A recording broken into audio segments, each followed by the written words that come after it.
or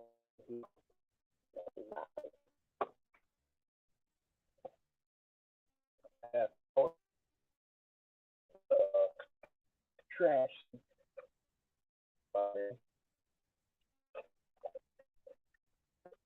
Got my water, obviously, if you guys don't want to live stream. Um, on a regular basis, you already know favorite you got the dissolved solids as usual.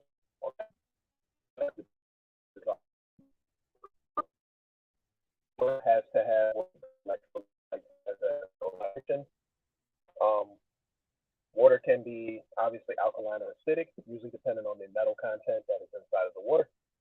So if you have a lot of positively charged particles going into your water, you're going to have more of an acid condition. Where if you have negatively charged particles, you're going to have more of an alkaline condition because you have more electrons to part into the system to balance the system out. Now the issue with water is a universal cleanser. So because water is a universal cleanser, you just constantly drink a bunch of water. Manual Briggs in the building.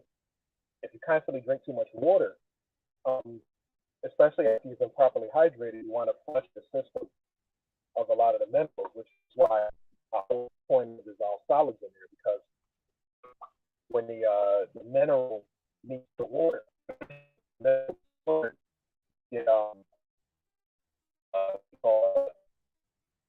what's the term I want to use for it? You get more structured, but you can kind of go in that direction.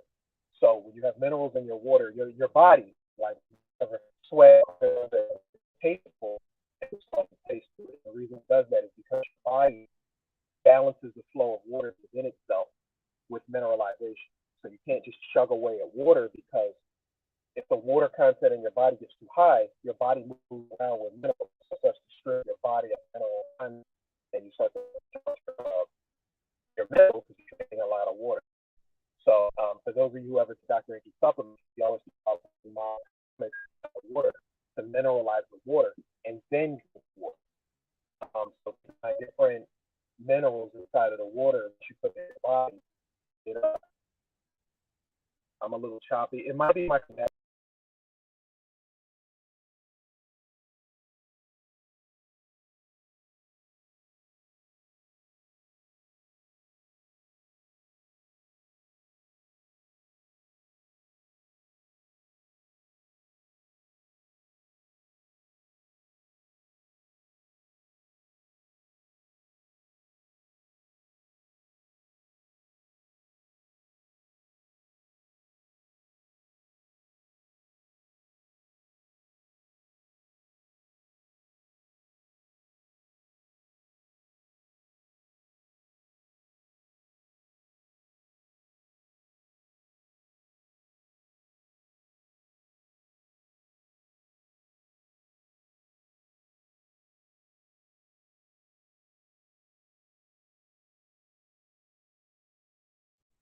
The connection's a little choppy here. Let me know when you guys see me come back.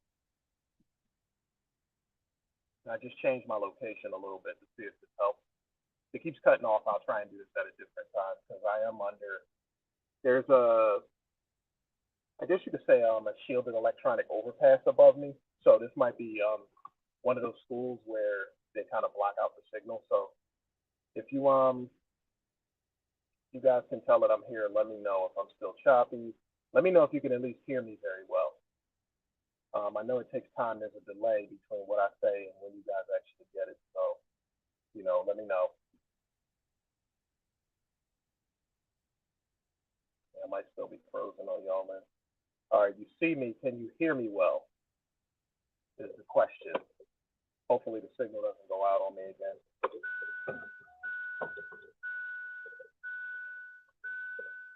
Yeah, let me know. All right, you hear me pretty good now. All right, let me pick up where I left off. I was talking about why you don't just go chugging a whole bunch of any old water, and you have to pay attention to the dissolved solids and the amount of mineralization in the water. And the reason being is because your body does not hold on to water as just water. It actually balances itself with the mineral content content inside of your body, then you can wind up flushing out a bunch of minerals out your body because that's how water moves in your body. Water comes in and it gets attracted with the mineralization and it causes a flowing state. Like the minerals and the water will move through the tissues in your body and they create a self-balancing mechanism. So you have to have the mineral in the water. If the body detects there's too much of one or the other, it will actually use the kidneys to detect what's too little and too much and actually dump the extra. The problem is when water moves around, it actually does some flushing when it does it, especially if you're one of those people who drink a bunch of distilled water. It latches onto things and then it gets pulled out of the system. So you want to be careful with just taking a bunch of water that does not have mineralization, because then you make your body go through work trying to remineralize itself, okay? Now, that being said, getting our intro about water out of the way, let's talk about the radiation thing. I don't have my normal book on me, but this will probably be backwards. But I want you guys to look at this, right? And I actually have these numbered. Up top is 1, in the middle is 2, and then 3 and 4 are at the bottom. And what I want you to recognize about them is the top one is considered long wavelength, meaning the mountain peaks are very far from one another. That is a lower frequency, because if it takes longer to get to the mountain peak and get back down to count one frequency, or in the case of like TVs and electronics, that would be 1 hertz HZ, which is cycles, the amount of times you make a trip and come back, right? So heartbeat monitor, right? You see it go like that. So when you look at this chart, the low frequency is here because there's less count every minute, second, hour, whatever. You're not making it to the top of the mountain as many times in 1 hour, 1 minute, 1 second, whatever.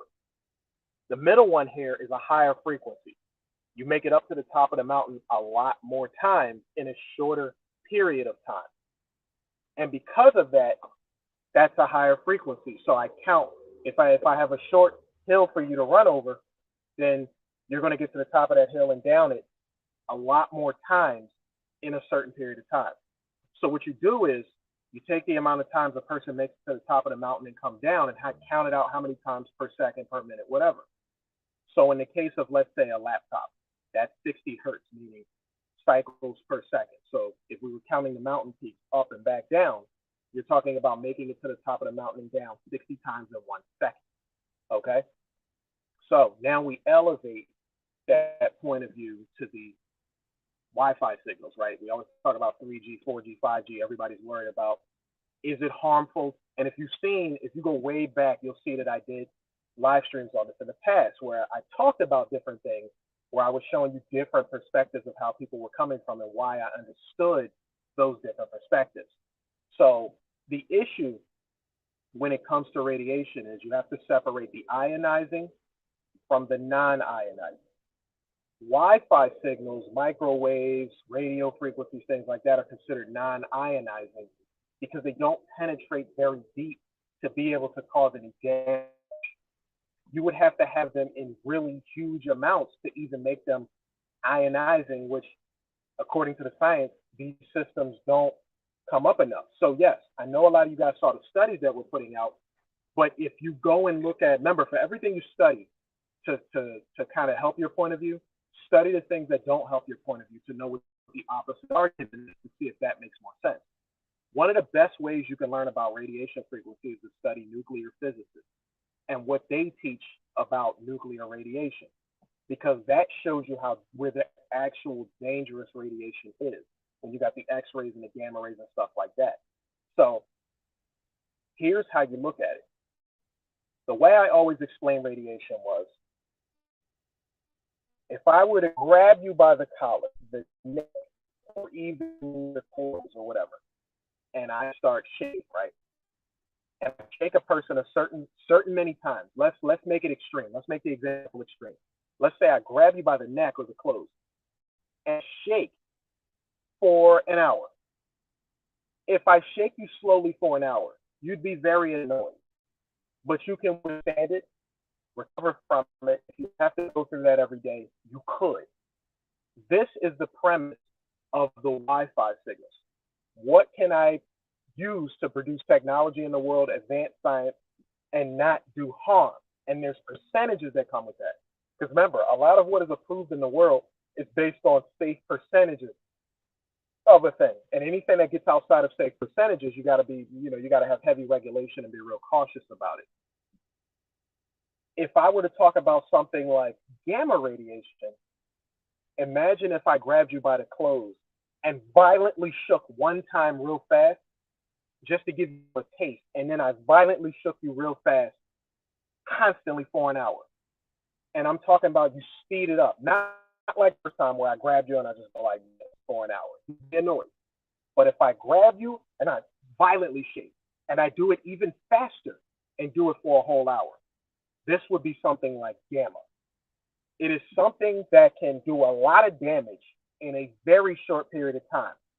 And there's really no protective mechanism for your body because it's too violent.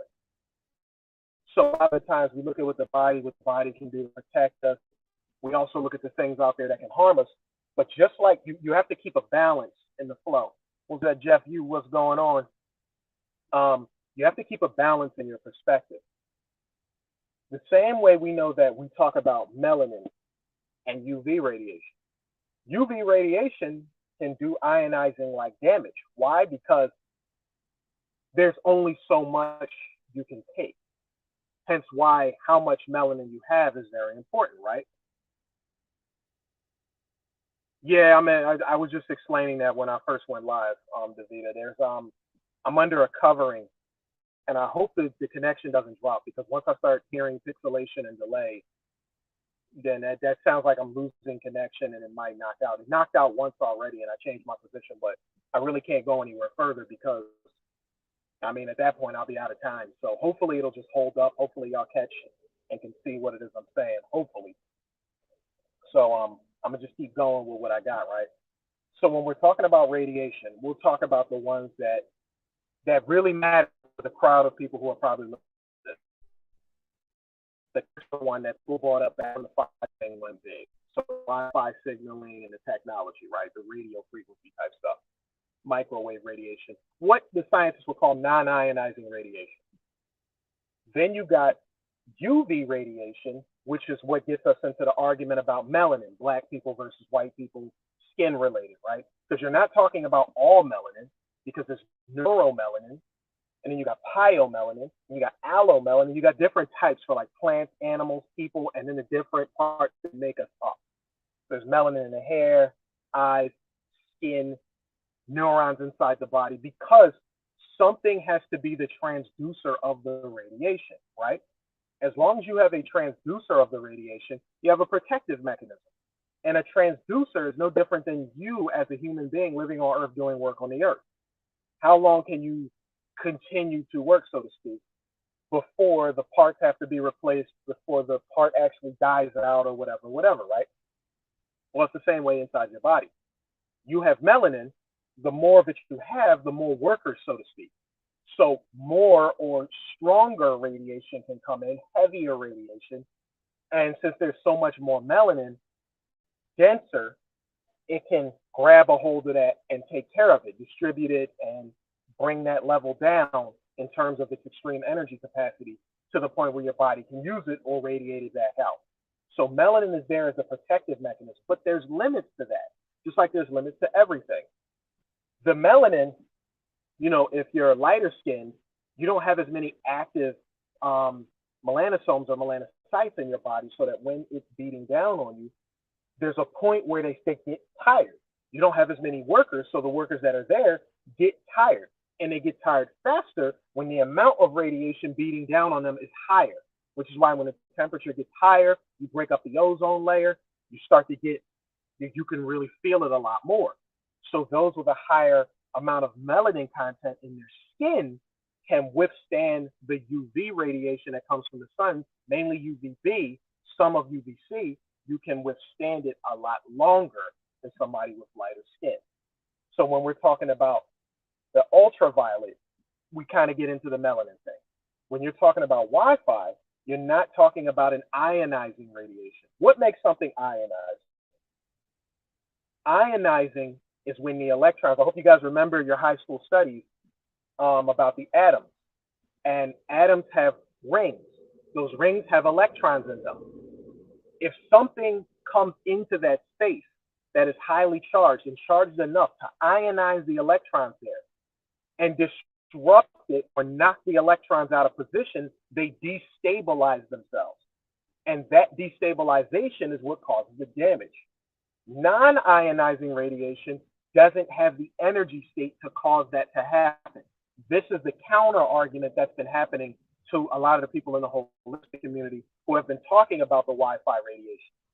The issue with the Wi-Fi radiation is it's a radio frequency. I understand that there's every generation that goes up, there's more cycles per second. And, the issue with that is you're talking about something that's not excited with enough electron motion and not enough excited electron power in its atomic makeup to actually move towards your body and charge the atoms of your body enough to knock electrons out of position, thereby doing damage to your body. They calculate the science basically in a way that says there's just not enough energy being caused on your body to do any real damage. Now, can non-ionizing radiation do damage? Because that's an important question, right? Non-ionizing radiation will heat things up. And this is where the argument comes in. Heat can introduce inflammation because the body has a heat threshold. So, you guys be on your cell phone too long, you start feeling it heat up. If it's on your face, it starts to heat you up. The question is it doing enough heating up to actually do internal damage to you? The science says no. And that's, unless you're a scientist and you physically mess with these things and you perform tests on yourself, you're kind of going along with it. Because the same way we use it to support our claims, you got to actually use it to disprove it too. So we're just here to understand the difference between what we say in the holistic community and what the science actually says to keep a balanced perspective. The student master, he is in the building. Google me. I see you in there with the ads. Thumbs up to you, sir. And like he said, make sure you guys hit the thumbs up on the video when you come in. Let me keep going because I'm on limited time on this live stream. Got football game. I got to do what I do with the camera, right? So with that being said, we talked about the non-ionizing radiation. It's very low energy radiation. It only has the ability really just to heat things up. Most of the time when you guys are on your cell phones, computers and all that, laptops and all that, Wi-Fi tires around, you're not standing around becoming heated up because of the Wi-Fi signal. So the signal is not hitting you strong enough for any damage really to occur. You'd probably have to be standing up against the actual Wi-Fi tower while it's emitting and be there for a pretty long while. And even at that point, the heat will induce inflammation in your body because what does heat do when you get a fever? What does it do when it's too hot outside? You start to sweat if it's hitting you externally. If those radio frequency waves are penetrating your skin, vibrating them, causing heat. Remember I was talking about the shaking earlier? If I rub my hands together lightly, how long would it take for you to feel enough heat for it to actually get through and damage something? But I'm doing work, so maybe there'll be a limited amount of soreness the next day. And then, as I go to sleep, I heal up, my body gets stronger, I heat up, it creates a stronger shell. Because the radiation is just not strong enough to cause anything. But if you were to press your hands together and really let it rip, not only would you make your muscles ache, you wouldn't be able to keep it up for an entire day. So because you can't keep that up, it shows you that it would be too strong for your body to maintain itself under that kind of pressure. So this is what we're talking about when we talk about frequency. Again, hopefully it's not too pixelated. If you look at this sheet, non-ionizing, you're talking about the top one. How long does it take to get up the mountain peaks? How many times can you get to the top of the mountain? Every second, minute, hour. Non-ionizing, those mountain peaks are very far from each other. It takes a long time to get up top and get back down again. So in terms of converting that mentality into a shake, it's very slow. Your body can get hit with it consistently, hours, days. You'll never feel or see any effects from it because it's not strong enough. This is what the science is trying to say. But in the ionizing radiation, those charges are very strong and very fast. The vibratory curve is not only like this middle one, where you get to the top and bottom of the mountain much faster, but they amplify like these at the bottom.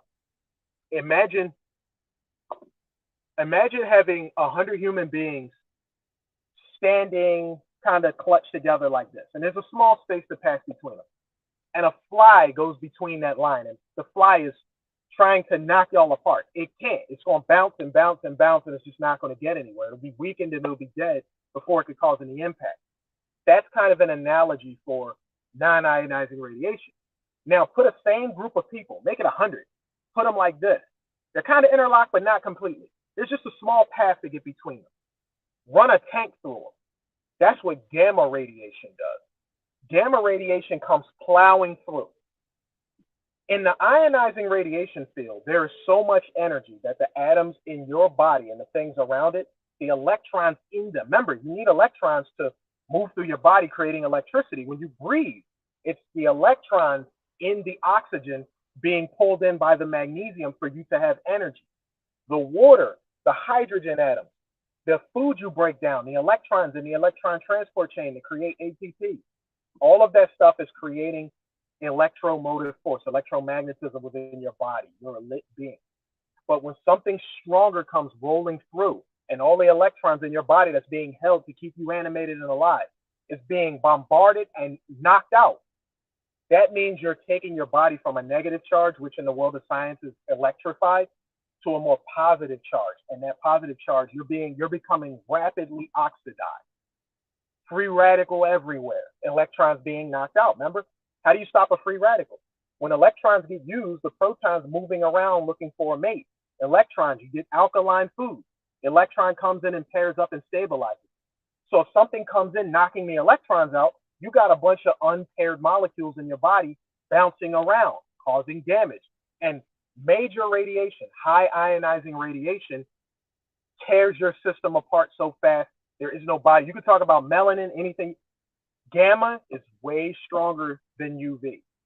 So if you got UV and you're talking about I'm in the sun 4 hours, 6 hours, 8 hours, I'm extra melanated, gamma will come through and destroy that. It's like standing in the hot zone of a nuclear blast thinking that your melanin is going to stop it. It won't, because radiation is that damaging. Now, when does something become radioactive? When those particles come rolling through, those ionized particles, your gamma type radiation, X-rays, things like that, they're in a very excited state, and they come through towards your body. And when they get in, they have different levels of the radiation. You got alpha, beta, gamma. The alpha level of the ionizing radiation can't penetrate very deep, but it can penetrate 2 centimeters. Then you got the beta type. When they penetrate, they can penetrate a lot more centimeters. Not huge though. You're talking something like 30 centimeters, 15 centimeters. It's all about how deeply they penetrate. Now, centimeters to the body is huge. You're talking about how many centimeters thick can skin be before it gets into the radiation reaches the cell and starts knocking things out. So alpha and beta, they get through. Beta gets through a little bit more. And then you got gamma, several centimeters. So when that jaw comes through, it comes through like a wrecking ball. So understand that, if you're going to have that argument about the cell phone signals, the 5G, 6G, all that stuff is coming, right? If you're going to have that argument about it, you better understand ionizing versus non-ionizing, because the argument is going to be the non-ionizing radiation versus the ionizing. And these cell phone signals are not ionizing radiation. And that's what the argument is. I'm just giving you where the argument is. I'm not taking one side or the other. I'm just showing you what you're getting yourself into. Everything is in level. And what they're saying is when we created this Wi-Fi technology, we made the technology nowhere strong enough to cause any major damage.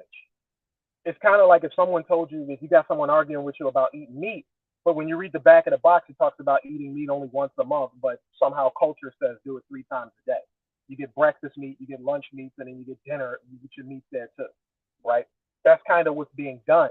So you need to be careful when you have that argument. Now, you may look at it as like, oh, there's studies, there's tests and things like that. I was rapping with a couple of people in the past few days.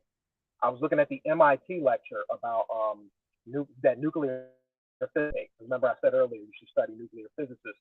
if you really want to know the whole thing about radiation, study nuclear physics, because you'll learn things about like KEVs, MCVs, and stuff, ways to measure radiation levels and to determine whether there's an argument to be had on a test. Now, they agreed that tests should be done. They weren't against testing being done, but they damn sure don't like the fact that people are going around talking about cancer being caused by the radiation of cell phones and stuff like that. And he specifically cited as many studies as he can find because he said all of the studies just were bad. They either didn't have a high enough sample size, the articles or the studies that, mainly the articles that people have put out in the news media and stuff, when you actually read the actual documentation, inconclusive evidence was always existing in majority of them. One where it was only 4 women in sample size and they all had breast cancer, and it was just showing the prevalence of those who use cell phones versus those who didn't. So there wasn't any true strong evidence to prove what was being said. The same way people talk about the government is fear mongering, he basically proved his case when he showed that a lot of what they would call pseudoscience people and people who are in news media people were just fear mongering to create, clickbait articles for us to get scared about. We need to fear 5G and fight the 5G and all that stuff. And he proved his point. Like when I was looking at it, he proved it easily too. Like he was looking at mad studies, including ones people had sent to me. And like I said, it's not that I didn't stand both sides of the argument, because radiation is radiation. And I know we can define them differently. There's a reason for that. But the level and how long, what makes something poison and not poison can have to do with how strong and how long. There's really no such thing as something being under a category and not being related to the things that have to do with that category. Radiation is radiation is radiation. What we're talking about is the shape of the radiation, the speed of the radiation equaling the power of the radiation. Same radiation, but firing more rapidly equals more dangerous. If the frequency is high and carries far, that means there's more energy in it. What they call non-ionizing, there's less energy in it, but it's still radiation. So how long can I be grabbed and shook to cause damage? They're saying that the non-ionizing radiation, the way that these products are put out, you would really have to, like, on purposely be working hard trying to damage yourself for non-ionizing radiation to cause any problems within the spectrum of the technology that's being argued, the 5G, 4G, 3G, that whole thing. So now, if you start getting into high band frequencies of 5G and stuff like that, we may have a different argument. Is the amount of cycles per second, or how many times we run up and down the mountain per second, minute, hour, whatever, is that in the high band? Is that reaching a point where it can heat you up to do enough damage? Okay, now we start looking at the numbers and the data and the speeds and all that stuff and seeing what's what. But according to the science now, low band 5G, mid band 5G, nothing to worry about. Studies apparently have been done. More studies can be done. They're not against that. They're just saying that the way it is, there's no conclusive evidence. There's just people cherry picking the studies that the average person is not reading the data because they don't really understand how radiation works. So they see a correlation is found, so they assume it's true. When correlation in science doesn't mean causation. And he even showed an entire website where it makes these random correlations and gives a cause with it. And it's like, that doesn't mean that the correlation means it's what caused it. So people like to smoke, right? So people like to smoke, people like to play video games. Well, what if I do a correlation between the two and find out that people who smoke and play video games have a higher prevalence of cancer? Does it necessarily mean that playing video games is going to give you cancer if you smoke playing video games? No, it doesn't, because there's details that have to come with that. So that's not a strong example, but correlation does not mean causation, meaning what you can connect doesn't guarantee that that's what caused it. But the connection might sound plausible, and that's what gets people in trouble. The connection sounds plausible because you're not an expert, a journeyman in the information. So the average person, when certain keywords are hit, triggers them to say it's true. But you got to go in and look at one thing. People don't have a lot of time on the time. So because they don't have time to the work, they're going to be a popular crowd. or with the person they like most. So this is what gets dangerous about the science. Now, before I go, need 5 more minutes, then I got to get out of here. Let's talk about the nuclear radiation. A lot of people worried about that. And if you've been paying attention, you might have had the word um, potassium iodide. You might have the word potassium iodide kind of come up, right? What's so special about potassium iodide? Potassium iodide is salt mineral content that protects the thyroid. Hold on, someone playing the drum. So what happens is the potassium iodide saturates. You put so much in your system that your thyroid fills up with potassium iodide to the point where it starts rejecting it and can't accept anymore. So when the radiation comes through with something that's trying to absorb into your thyroid, the thyroid's not going to accept it. And that's where the protection factor comes from. Is that going to work against gamma radiation? No. Because the DNA breaks is not just the thyroid. The breaks in your DNA and your cellular environment have to do with the knockout of the electrons. And if gamma radiation and certain alpha and beta chemicals of radiation penetrate deep enough, it's going to start knocking it out of anything it touches. Think about it. When you get into a high radioactive zone, your skin starts burning like hell. And that's the tearing apart of your system. Because I always told you guys, when I talked about sickness and I was talking about the virus that was going around, and when your body reacts to it, you get a fever. Your fever goes up because when heat goes up, things can move faster. They become more flexible, right? If you take metal, heat it up enough, it becomes flexible. If you take metal and you cool it down, it becomes harder to move, right? It's the same thing with the proteins in your body. You get sick, your body starts to heat up, the mechanisms can move faster and produce more work. Hence, there's a good chance your immune system will speed up, double and triple and quadruple its workload. It'll outdo the virus faster than the virus is multiplying. But if that fever gets too high, too much heat, what happens to any protein? Well, the same thing that would happen to that wrench. You heat it up enough, it'll melt and fall apart.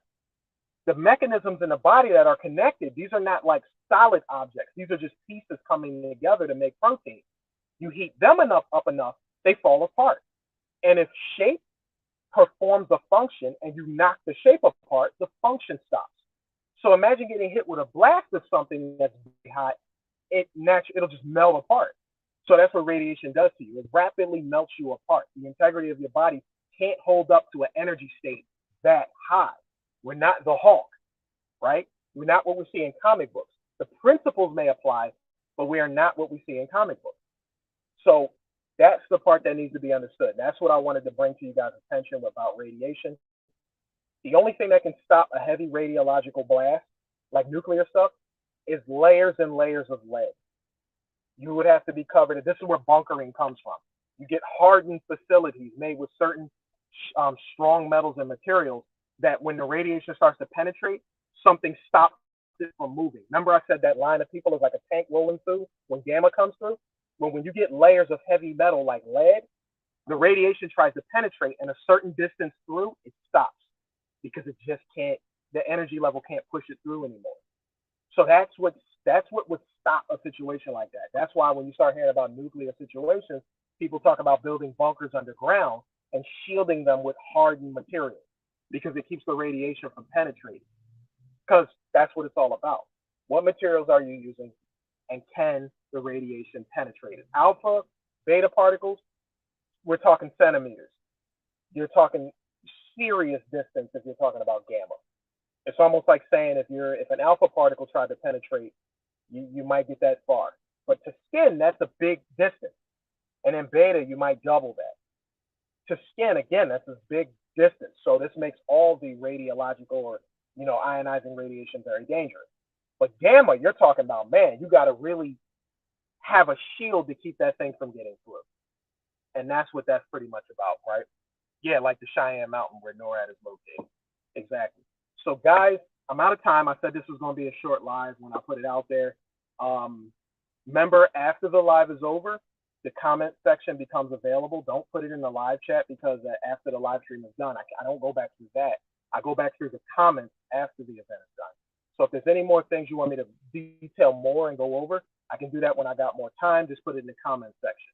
Make sure you like the video, share it if you think somebody needs to hear the information on it. Follow me on Marvin Health and Arts. It's where's it at? Angle this way, right? Right there, down there below my name, below my face, right? You got the Cash App and you got my Instagram. Follow the Instagram because if anything happens to the social media, Instagram is where you can, you can play catch up and see what's going on, right? That's where you can send questions and ask if, you ain't seen us in a while and you're wondering if anything happened or if anything is going on. All right. Don't forget about the Urban Nerds channel, right? It's starting to become winter again. I know we're going to start getting a heavy demand for the hoodies and stuff. So go over to www.urbannerdsworldwide.com because when you buy the gear there, you're still supporting Urban Nerds. All right, guys. So you said, what's the Patreon? Inky's Patreon is Melanin versus Diabetes. You can go over to Patreon and go to Melanin versus Diabetes. I have a Marvin Health and Arts Patreon too. It's a lot of classic stuff on there. I haven't updated it in a while, but it's cheap. If you guys want to go over there, it's got my my Health Nature lecture series on there. If you guys never knew about Health Nature, when I actually had events go on, Inky was at one of them. So and that, man, I might have to get that back up for you guys because I don't think that's available because of his page getting knocked down. But anyway, there you go. Marvin Health and Arts on Patreon. Melanin versus Diabetes on Patreon for Inky. And Inky is also, he has another channel called American Healer on YouTube, which he goes on every once in a while too. So those are your channels. Appreciate you guys for coming through. I will catch you guys in the next one. This was a short one. Peace out.